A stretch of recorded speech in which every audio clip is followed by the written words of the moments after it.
The following program has been made possible by an educational grant from Bayer Healthcare Pharmaceuticals, Inc.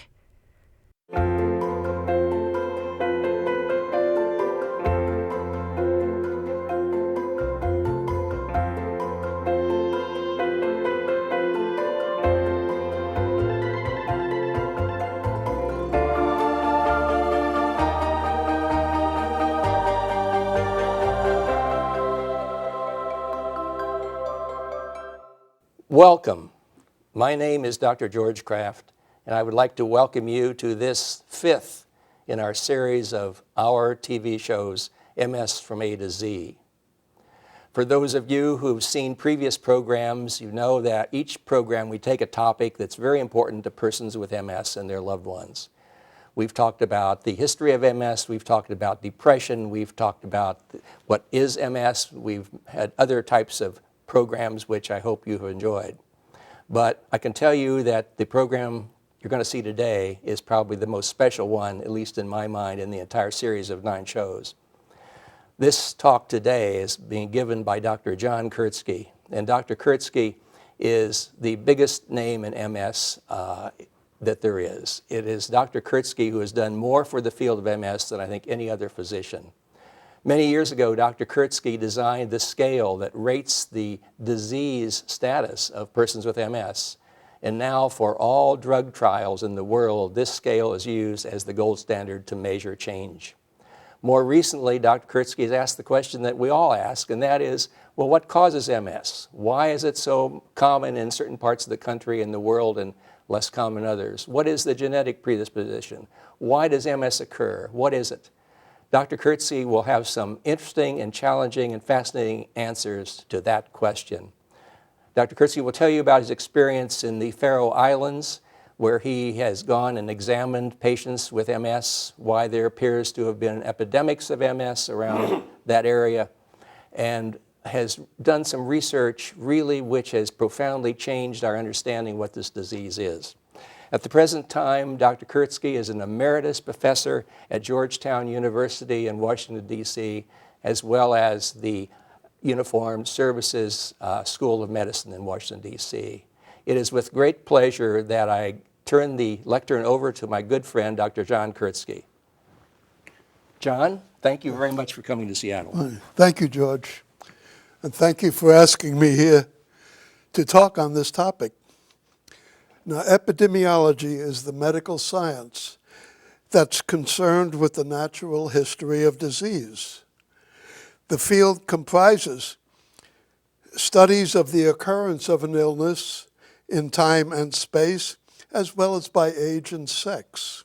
Other aspects included are descriptions of its severity and course, as well as the search for factors that influence any of these aspects.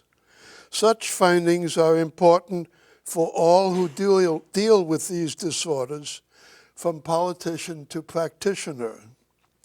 Its laboratory, in fact, is the world, and its subject materials come largely from the experiments of nature, many of which have been the result of the human propensity to warfare. Principles of practice for the epidemiologist are quite similar to those required for the neurologist, except that instead of where is the lesion, the primary question is where are the cases and when. These are the basic data that are needed or should be sought to study any disease. In fact, the original name of the field, as defined by Hirsch, was geographical pathology. For multiple sclerosis in particular, the military experience provides a unique resource. In the United States, during the Second World War, almost every healthy young male was in service. And among those 16 million, there were almost 300,000 women, and all of them at prime age for symptom onset in this disease. We undertook a study of those who had served in World War II from 1940 to 46, or in the Korean conflict of 1950 to 53, and who had been rated as service-connected for MS by the Veterans Administration. This decision required not only detailed examination and diagnosis by a neurologist, but also documented evidence of signs or symptoms compatible with MS that had occurred either during service or within 7 years after discharge. Each patient was matched one-to-one with a military peer on age, date of entry and branch of service, and survival to the time of our case ascertainment. This gives us a nationwide series of unprecedented size with unbiased pre-illness controls. The case control ratios approximate odds ratios, or since these were pre-illness matches, relative risk ratios. Geographically, the risk ratios for white men were highest across the northern tier of states from ocean to ocean, but with considerable variations among the states. But how representative of the true distribution of MS are the findings for these young men? If we take these same cases by their state of residence at service entry as the numerator, and the state population of white males age 15 to 34 in 1940 as denominator, we can calculate age-specific prevalence rates for MS by state of residence. The percentages for these rates are almost identical to the case control ratios you've just seen. Further, if we use the controls for the cases versus the same population denominator, their prevalence rates are statistically homogeneous. In formal testing with 5,000 subjects and 48 degrees of freedom, a uniform distribution of the controls is not rejected. This is what one would hope for with a proper control. An appropriate control group should consist of a random sample of the same specific population at risk from which the cases arise. The only other description of MS by state in this country comes from mortality data. Death rates by state of residence in the U.S. for 1959 to 1961 are similar to the veteran case control ratios, and there is a highly significant correlation between the two distributions. All of these aspects support both the validity and the generalizability of the data from the World War II veteran series. A more recent study that we did concerns a later series of almost 5,000 veterans service-connected for MS who had entered the military between 1960 and 1994. This time they were matched 1-to-2 with military pre-illness peers. This interval included 2 war periods, the Vietnam War era of 1964 to 73, and the First War with Iraq in 1990 to 1991. Despite this admixture of types of service, so long as we kept to the same matching criteria used for the earlier series, we again had a very large nationwide sample of MS with unbiased controls. In World War II and Korea, white women had almost twice the risk of MS as white men, and black men had less than half. In the later series, the risk for black men had increased to 2/3 that of the whites. However, the risk for all women, regardless of race, was now 3 times that of white men. This increasing preponderance of women with MS has been found in almost every series throughout the world, although it has no ready explanation. The military contribution to MS did not start with World War II. Multiple sclerosis was the topic of the second annual meeting in 1921 of the Association for Research in Nervous and Mental Diseases. Their first one the year before dealt with von Economos encephalitis. This 1921 meeting was the first formal assessment of the disease in the United States. Note conclusion number 2. This male excess was based on all available case series since the disease was invented, including that of Charcot. In both Europe and the US, the male-to-female ratio averaged 1.4 male to 1 female. The geographic distribution of MS, which was conclusion number 5 of the Commission, was derived from the presentation of Davenport's paper at that meeting. He had reported prevalence rates by state for World War I draftees rejected because of MS. The data for his figure came from a 1,700-page publication of the War Department in 1920 entitled Defects in Drafted Men by Major Albert Love of the Medical Corps and former Major Charles Davenport of the Sanitary Corps. The MS prevalence rates from that work, however, were based on only 255 men, which are too few to provide meaningful distributions by state.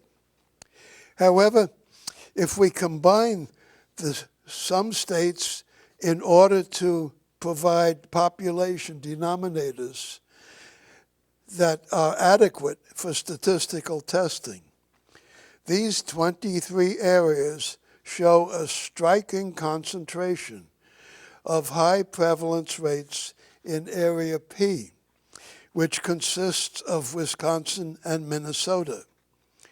They had become states in 1848 and 1858. And even before statehood, immigrants from Sweden and Norway had begun to provide most of their residents in the 19th century. They had emigrated principally from the south central parts of these two nations.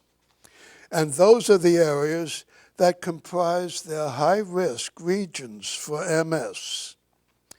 One possibility is that MS itself might have originated in the inland lake region of south central Sweden, with spread eastward to Finland and westward to Norway. Its first dissemination onto the continent may have been the result of yet another military activity, the 30 Years' War of the 17th century. The armies of Gustav Adolf of Sweden occupied much of what is now central Germany at that time. This area between Munich and Frankfurt borders on the regions that will become the high prevalence areas for MS in Switzerland, as well as in France. This spread from Sweden seems to me to be a likely explanation for the north-south gradient of MS in Europe that is so often quoted from the time of the earliest descriptions of this disease. It also seems likely that in the United States, MS had really been introduced into Minnesota and Wisconsin by these immigrants from Scandinavia in the latter half of the 19th century. By the time of World War I, the high-rate areas had diffused from there eastward to the northern Atlantic coast. This map for the same 23 areas shows the percentages of MS control ratios for the World War II series.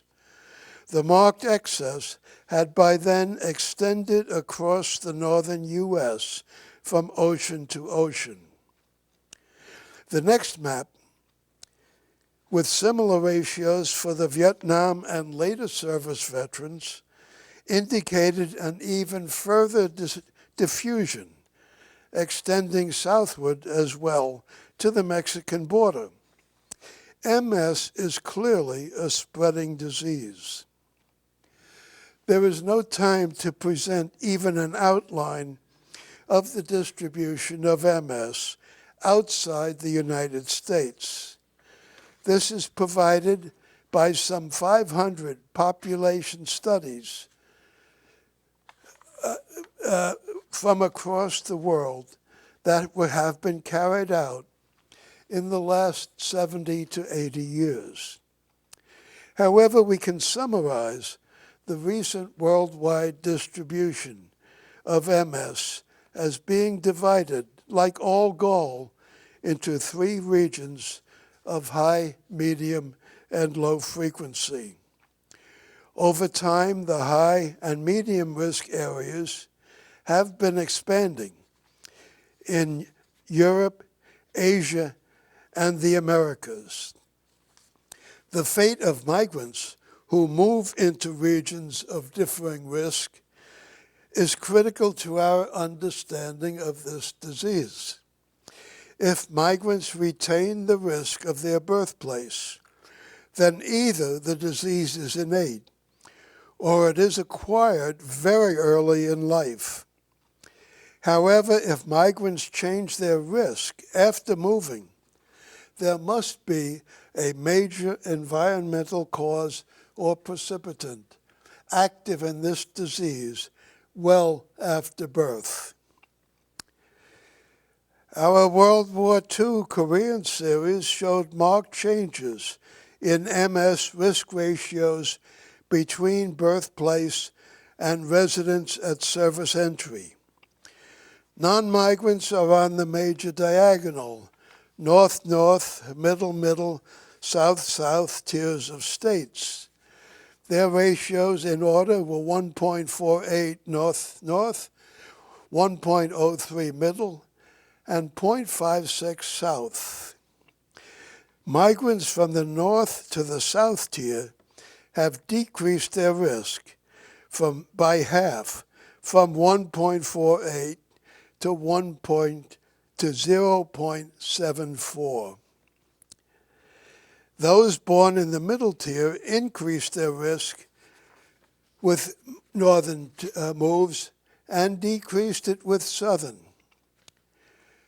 These data are compatible with the acquisition of MS by those moving from north to south to a point midway between the time of birth and age at service entry, or at about age 10 to 15. Still another military influence in MS was the Boer War between Britain and the Afrikaners at the turn of the 19th century. The British victory opened South Africa to their migration. For those and other North European immigrants to South Africa, the adjusted MS prevalence rate was 13 per 100,000 among those who had immigrated under age 15. This was the same rate as for the native-born, English-speaking white South Africans. But for all age groups older in immigration, the prevalence was some 30 to 80 per 100,000, which is the same as in their homelands. This change is sharp and occurred exactly at age 15. Here, each patient is represented by a bar whose location on the y-axis shows age at immigration, and whose length along the x-axis is the number of years between immigration and clinical onset. These findings imply that natives of high-risk areas are generally not susceptible to the acquisition of MS much before age 15. But by that age, they have already affected. There then follows an incubation or latent period from their time of acquisition to which lasts some 15 to 20 years before the onset of symptoms. And during that interval, the place of residence is no longer relevant to the occurrence of this disease.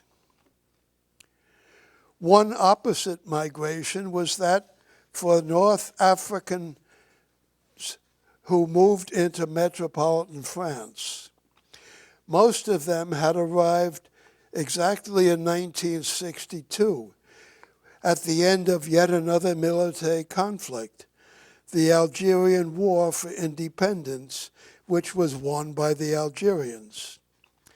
Those migrants with MS onset more than 1 year after immigration, cited as rate 2 in the A migrant columns, have an age-adjusted MS prevalence rate that was 1.5 times that for all France, which was 50 versus their rate of 77. The rates higher than those of the place into which migrants have moved are typical of first exposure to an infectious disease. The other migrants whose acquisition was in North Africa, shown as rate 1 in the A migrant columns, had the same median prevalence of 17 per 100,000 as expected in their birthplace. In this figure, age at immigration is shown as a line on the y-axis, and each patient is drawn as a solid circle on this line at the point on the x-axis that shows the number of years between immigration and onset. For the migrants with acquisition in France, there was at each year of age at migration a minimum of 3 years and a geometric mean interval of 13 years before symptom onset, from the point that was either age 11 or the age of immigration, if that was then at older ages. These findings suggest that some 3 years of exposure are needed for migrants from medium to high-risk areas in order to acquire this disease, with then a latency of about 10 years before symptom onset. They also suggest that susceptibility to this disease usually extends from about age 10 to age 45 or so at first exposure. In our more recent veteran series, we also have evidence on the effects of migration, and in both directions. In Alaska, MS seems to be a rare disease. for the native-born residents. A prevalence rate of 3 per 100,000 population was calculated for the one white resident of the state who had served in the Vietnam and later series of veterans and who had also been born in the state. Those who had moved into Alaska before service entry from the coterminous United States had a rate of 21, which was only half that for their birthplace. This significant increase is the same that we showed earlier for the World War II veterans who had moved from high north to their low south before service entry. In addition, the Alaskan-born who had moved south into the high-risk lower 48 states had a prevalence rate of 115, significantly above that of 45 for their new neighbors. This increase is similar to that for the African migrants to France that we have just now described. All the migrant series provide further support for the theses that multiple sclerosis is primarily an environmental disease that is most often acquired after early childhood, and that its acquisition requires prolonged or repeated exposure, followed by prolonged interval between acquisition and symptom onset. The simplest explanation is that MS is the result of a geographically delimited, persistent infection with a long latency and an age-limited host susceptibility. If this is true, then either the underlying cause of this disease occurs as an asymptomatic illness that is much more widespread than clinical cases of MS, or else it would have disappeared long ago, or there must be a non-human reservoir for which there is no evidence whatsoever. This infectious hypothesis would have more support if it could be shown that there have occurred epidemics of MS.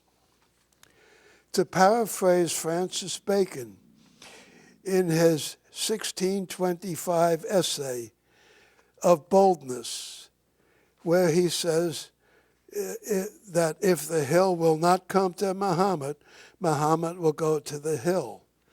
Migrant studies are instances of Muhammad going to or from the hill of high MS. Epidemics are examples of the MS hill actually coming to Muhammad. There are two kinds of epidemics. Type 1 occur in susceptible populations exposed for the first time to a virulent infectious agent. Type 2 in populations within which the organism is already established. If the entire populace is exposed to a type 1 epidemic, the ages of those affected clinically will define the age range of susceptibility to the infection. We think there have been epidemics of MS that took place in several groups of islands in the North Atlantic Ocean: Iceland, Shetland Orkney, and the Faroes. They were all settled in the 9th century, mainly by Vikings from Western Norway. Into the 13th century, they were all members of the Kingdom of Norway. And their epidemics, all of which took place in the 1940s also seem perhaps to share similar contributions from the military. Annual incidence rates in Iceland indicate at least one type 2 epidemic of MS beginning in 1945. The average rate for 1923 to 1944 was 1.6 per 100,000. For 1945 to 54, it was significantly higher, twice as high at 3.2, and then decreased significantly to 1.9 for 1955 to 1974. More of the epidemic cases had lived in the southwest of the country than had been the situation in earlier years. Iceland was occupied by British forces in large numbers from May 1940, with early troop concentrations in the same southwestern areas that included the capital, Reykjavik. Most of the British Army were later replaced by Canadian and American forces.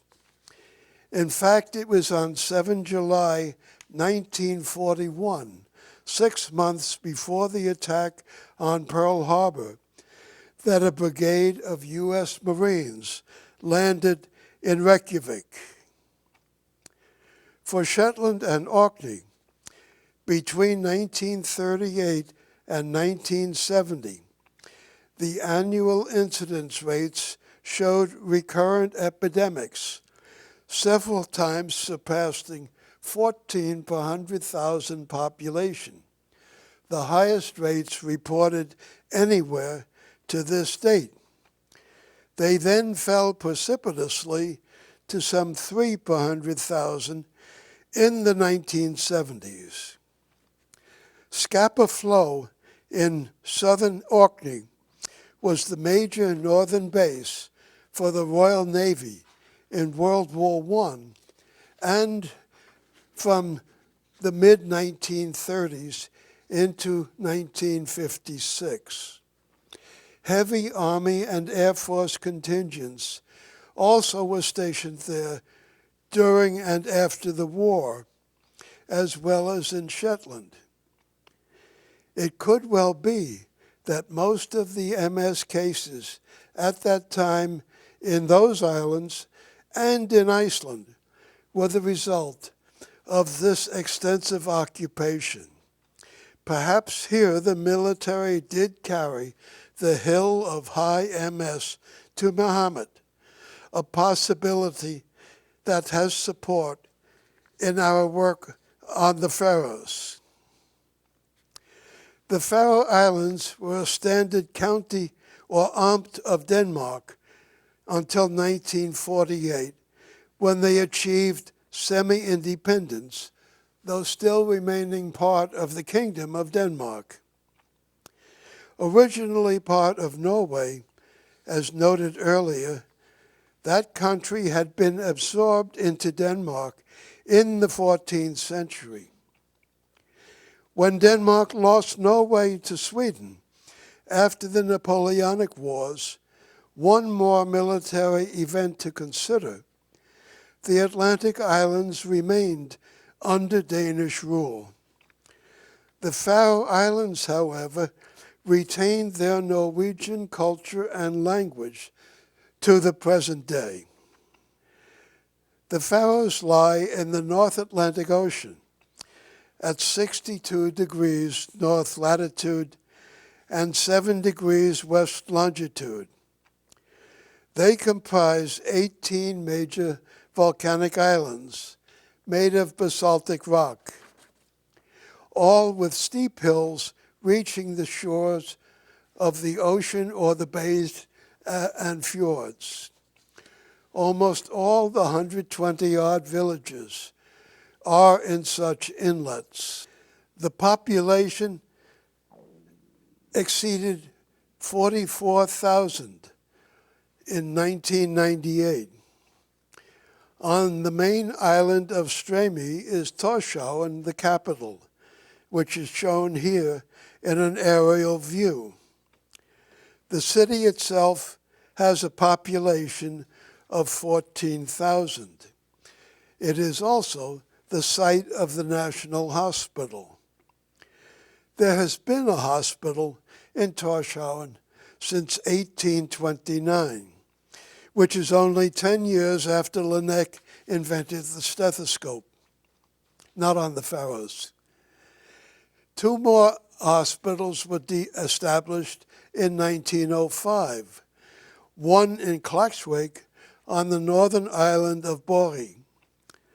The other was on Tveri in the southern island of Suri. I have been working with the late Kai Hillested and Anna Heltberg, both neurologists of Denmark, investigating MS in the Faroes since the early 1970s. Between 1974 and June 1999, each one of us had personally examined every person alive in the Faroes in whom MS was suspected. We used every conceivable source of medical information to find all possible cases from 1900 on. The medical records of all these cases were obtained and independently reviewed by each one of us. As of 1999, we had found 189 suspected cases, and we had agreed that 83 of them were MS. They were then classified according to birthplace and any residence off the islands. We first excluded 13 non-Faroese MS who had been living there. There were then 15 Faroese, called Group C, who had long periods of foreign residence. They too were excluded from the resident series. The included series then consisted of 14 Faroese of Group B, those with short periods of overseas residence, and 41 of Group A, those who never lived off the islands before onset, and therefore had no other possible source of this disease. The Group B cases were included with the Group A since their age of overseas residence did not correlate at all with the age of MS onset. This is further indication that MS is not acquired by exposure for short periods in the high-risk areas in which all of these Group B and C cases had lived while overseas. Next, there is no evidence that MS had occurred in the 20th century among native-born resident Faroese before July 1943, when symptoms began in patient number 9. Among the 26,000 population of the Faroes, there were 21 Faroese, age 11 or more, in 1941, 2 years before the first case. Their time of symptom onset describes a point source type 1 epidemic of MS. Here each patient is listed according to age in 1941. The crosshatched 2 years are considered the minimum time of exposure needed for acquisition by a previously unexposed population, which 2 years is followed by a short latent period of 6 years before the onset of symptoms.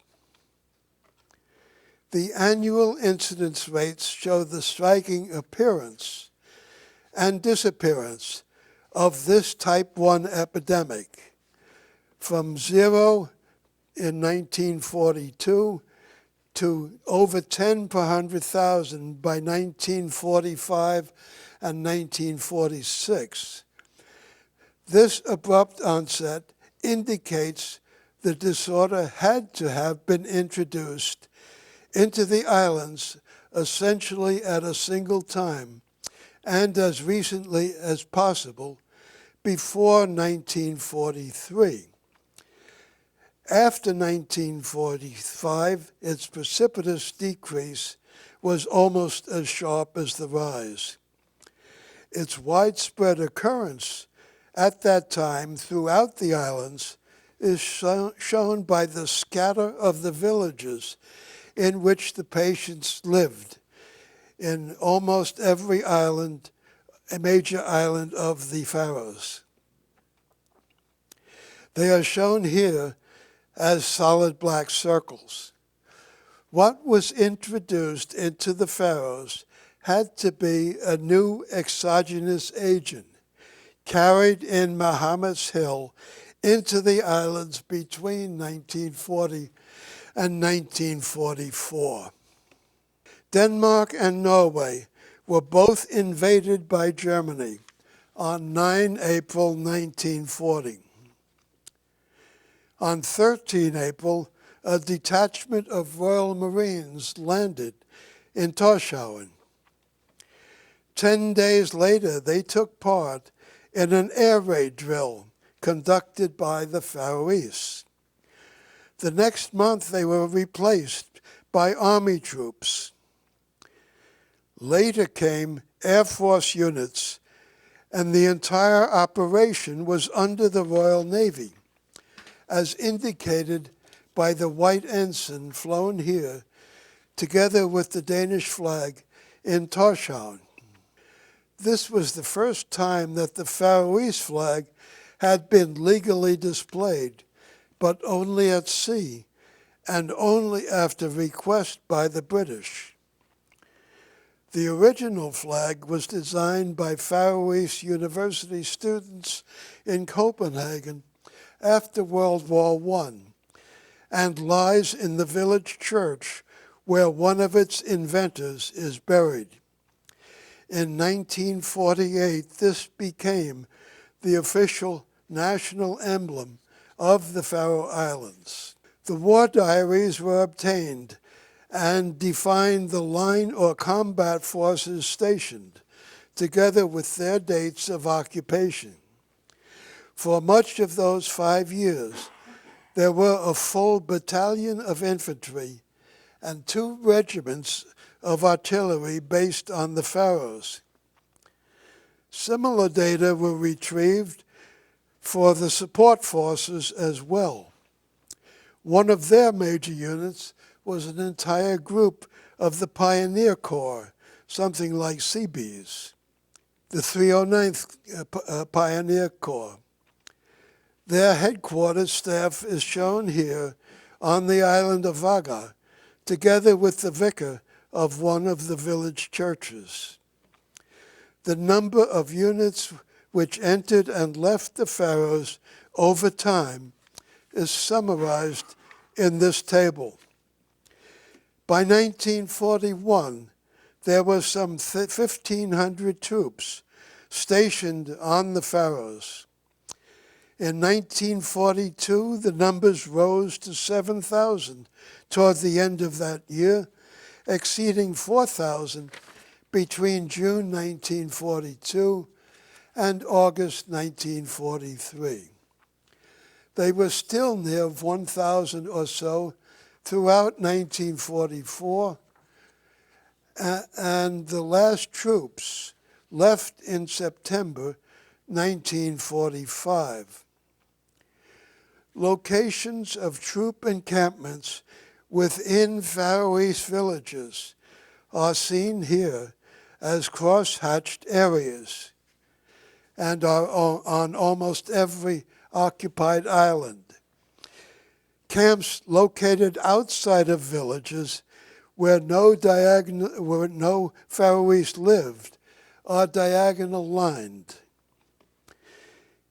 It is clear from this superimposition that the troop locations match nicely the residence of the MS patients, who are shown again as solid circles.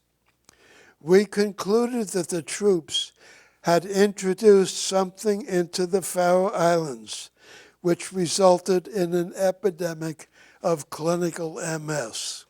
This had to be a persistent infection, and one that was carried by a large proportion of British troops because of its wide distribution, in an asymptomatic fashion, because they were healthy troops.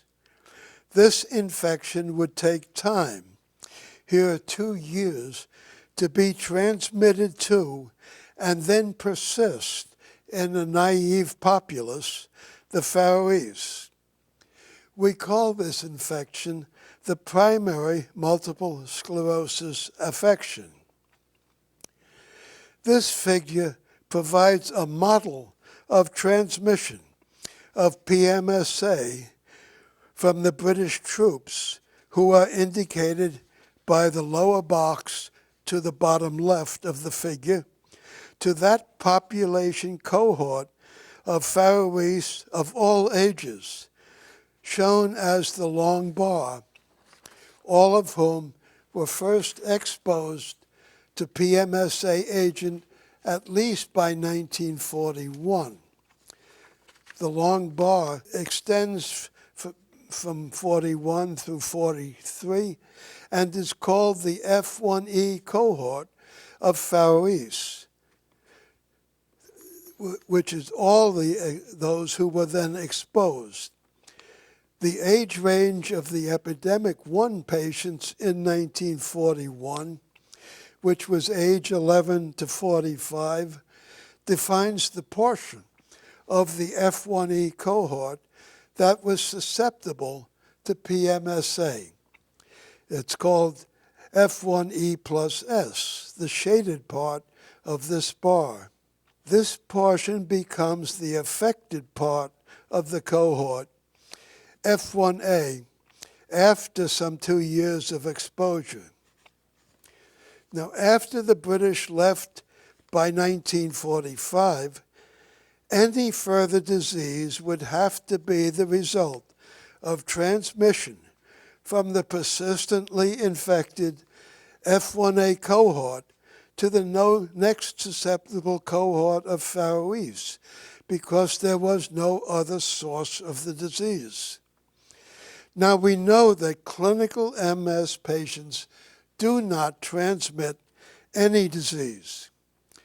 Therefore, any transmissibility by these PMSA-affected Faroese should have ended by the usual age of clinical onset, arbitrarily taken here as age 27. This F1A plus T cohort, which is shown on this same figure as the lower triangle extending after 1945 to the right, in the ensuing years, would therefore decrease each year by the number of Faroese who had then reached age 27, and it would totally disappear by 1958. This transmissible cohort would contain some 3 times as many Faroese in the first 7 years as in the next 6. And after epidemic 1, there have been 3 later epidemics. The members of each one within the consecutive population cohorts are specified by the time of their exposure to PMSA over the ensuing years into the mid-1980s. And they are shown here in the lower part of each figure. If we plot age at onset versus year of exposure, it showed that there was no overlap at all among any of the epidemics from 1 through 4. And after epidemic 1, most of the patients did have their exposure years in the first part of each of the periods for epidemics 2, 3, and 4, the time when there were 3 times the number of transmissible Faroese as in the later years. This suggests a dose-response curve for transmission. Age at onset versus year of onset did indicate a considerable overlap among the epidemics, but this was a result of older onsets at later calendar years, a cohort effect supporting a common time of disease acquisition. And despite this overlap, the annual incidence rates still do show 4 epidemic peaks. Does this experiment of nature and history tell us anything at all about MS outside these small islands? If we are correct, Faroese MS is British MS, and there is no reason whatsoever to think that MS in Britain is any different from MS elsewhere in Europe or in America. I believe the Faroese saga provides major insight into this disease. We think there is a widespread and specific but unidentified persistent infection we call the primary multiple sclerosis infection. Only a small proportion of persons with PMSA will years later develop clinical neurologic MS. At present, the existence of PMSA can only be inferred from the presence of symptomatic disease, but we may finally have a lead to its actual nature. To rephrase our thesis more precisely, we think the British troops carried a previously unknown infectious agent into the Faroe Islands, which caused a type 1 epidemic of PMSA in a large proportion of Faroese, which later resulted in a type 1 epidemic of clinical MS. Now, type 1 epidemics are marked by greater severity and shorter incubation than the disease produces in endemic areas. And it is possible then that signs might be present in some of the PMSA-affected Faroese. We assessed, therefore, all the notifiable diseases on the Faroes from 1900 to 1977, with the prime question being whether any had occurred during the World War II period, but especially in 1940, shortly after troop arrival, and also perhaps later in 42 and 43, when they were more prominent. Only 7 infectious diseases were found, of which 5 did that with high excesses during the war, of which 5 were in 1941 or 42, not the time of interest. Acute infectious gastroenteritis did show a sharp peak in the fourth quarter of 1940 and a lesser one in the second to fourth quarters of 41. Paradysentery also had significant excesses in those periods. And it's quite clear that they are more commonly seen. Paradysentery is clearly not PMSA, but this and AIG E could indicate mode of transmission as fecal-oral. The AIGE is even more pertinent, I think. In both 1940 and 1943, cases of AIGE were diagnosed in over 1% of the population. And further, their age distribution showed a 7-fold excess at ages 15 and older versus prior experience. Now, acute infectious gastroenteritis is an early childhood disease ordinarily, and these people then had a new illness, a new enteric disease to which persons at all ages were susceptible.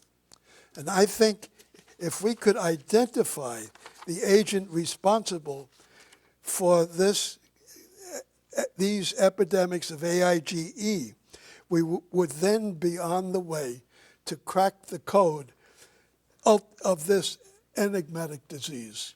Thank you. Dr. Kurtzke, thank you very, very much for coming to Seattle and presenting this to us. It was really wonderful. I want to tell the audience that this was really a point in history that you saw today. You saw Dr. Kurtzke presenting his concept and some good data of what really may be the cause of MS, that it fairly clearly has some sort of infectious component. And he showed you how in a virgin population of the Faroe Islands, another population, i.e. the British troops coming in, could have an impact on this virgin population and cause an epidemic of MS to occur. Now, we all know that as epidemics occur over and over again, they smooth out and the peaks and valleys go away. But this is truly, I think, a major discovery that Dr. Kurtzke has made, and it is our pleasure that he came and presented this on MS from A to Z. We hope you enjoy the remainder of our programs in this series. Thank you very much for watching.